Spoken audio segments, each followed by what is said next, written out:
નમસ્કાર દોસ્તો, સ્વાગત છે તમારું મારી ગુજરાતી સ્ટોરી ચેનલમાં। અમરેલી જતી એસટી બસમાં બનેલ ઘટના। ચોમાસાના દિવસો હતા। આકાશ કાળા ડિબાંગ વાદળોથી ઘેરાયેલું હતું। અમદાવાદના ગીતા મંદિર બસ સ્ટેન્ડ પર ભારે ભીડ હતી। મારે ઓફિસના કામથી અમરેલી જવાનું હતું। મેં માંડ અમદાવાદ અમરેલી એક્સપ્રેસ બસમાં બારી પાસે એક સીટ મેળવી। બસ ઉપડવાની તૈયારી જ હતી। ત્યાં જ એક વૃદ્ધ માજી હાંફતા બસમાં ચડ્યા। તેમની ઉંમર આશરે 70 વર્ષની હશે। હાથમાં એક જૂની થેલી અને ચહેરા પર ગભરામણ હતી। બસ ચાલુ થઈ ગઈ અને કોઈ સીટ ખાલી નહોતી। માજી લાકડીના ટેકે ઊભા રહી ધ્રુજતા હતા। બસના મુસાફરો પોતપોતાના ફોનમાં વ્યસ્ત હતા। આ જોઈને મારું મન દ્રવી ઉઠ્યું। મેં ઊભા થઈને માજીને મારી સીટ પર બેસવા વિનંતી કરી। માજીએ મારી સામે જોયું। તેમના ચહેરા પર રાહતનો શ્વાસ દેખાયો। તેમણે આશીર્વાદ આપતા કહ્યું, "જીવતો રહે બાપ, ભગવાન તારું ભલું કરશે।" બસ ધંધુકા અને બરવાળા વટાવીને આગળ વધી રહી હતી। બહાર ધોધમાર વરસાદ શરૂ થઈ ગયો હતો। બારીમાંથી આવતી ઠંડી હવાની લહેરખીઓ વચ્ચે મેં માજી સાથે વાતચીત શરૂ કરી। વાતમાં ખબર પડી કે માજીનું નામ શાંતાબા હતું અને તેઓ અમરેલી પાસેના એક નાના ગામડાના વતની હતા। મેં પૂછ્યું, "માજી, આ ઉંમરે એકલા કેમ મુસાફરી કરો છો? દીકરો વહુ કોઈ સાથે નથી?" આ સવાલ સાંભળતા જ શાંતાબાની આંખો ભરાઈ આવી। તેમણે સાડલાના છેડાથી આંસુ લૂછતા કહ્યું, "બાપ, મારો એકનો એક દીકરો અમદાવાદમાં મોટી નોકરી કરે છે।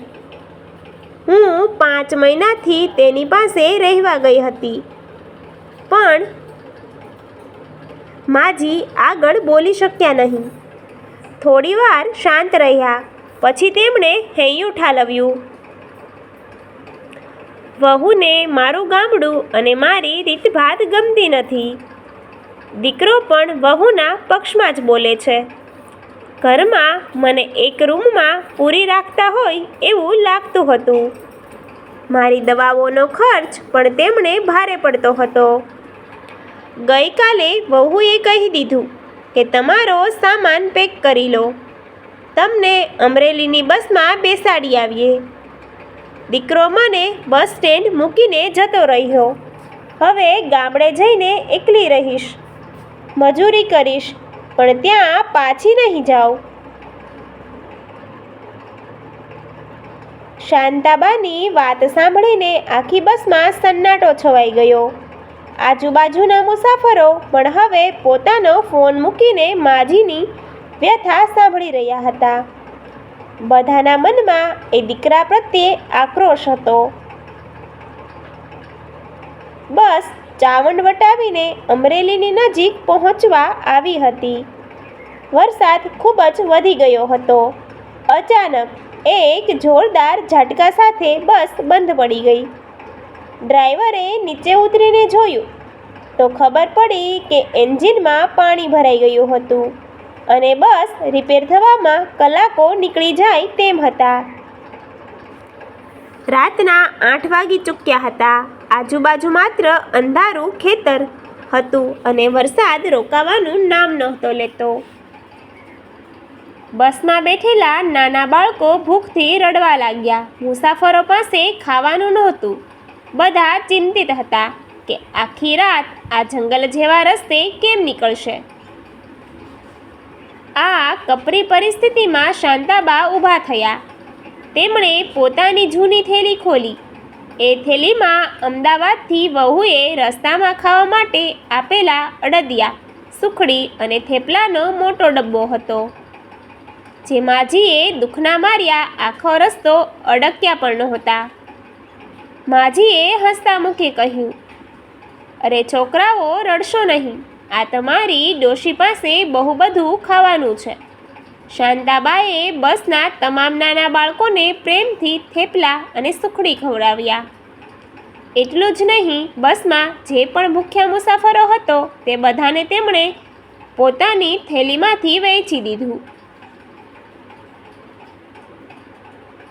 જે દીકરા વહુએ તેમને તરછોડી દીધા હતા તેમણે જ આપેલી વસ્તુઓ આજે મુસાફરો માટે આશીર્વાદ બની ગઈ.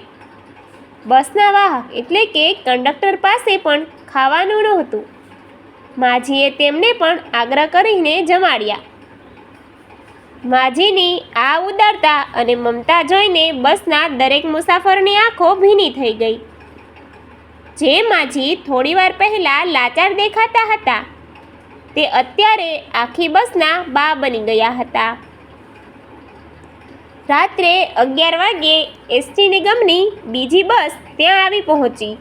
બધા મુસાફરો વડોદરા અને અમરેલી જવા માટે એ બસમાં બેઠા. અમરેલી બસ સ્ટેન્ડ આવતા જ આખી બસના મુસાફરો શાંતાબાને પગે લાગ્યા.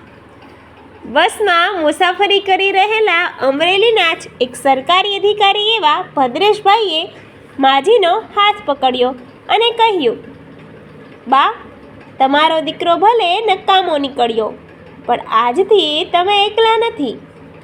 અમરેલીમાં મારું મોટું ઘર છે. તમે મારી સાથે ચાલો. તમે મારા બા બનીને રહેશો. શાંતાબાના ચહેરા પર સાચા સંતોષના આંસુ હતા. જે એસટી બસની મુસાફરી એક દુઃખદ અંત તરફ જઈ રહી હતી. તે માનવતાના સથવારે એક સુંદર નવી શરૂઆતમાં બદલાઈ ગઈ. Thank you.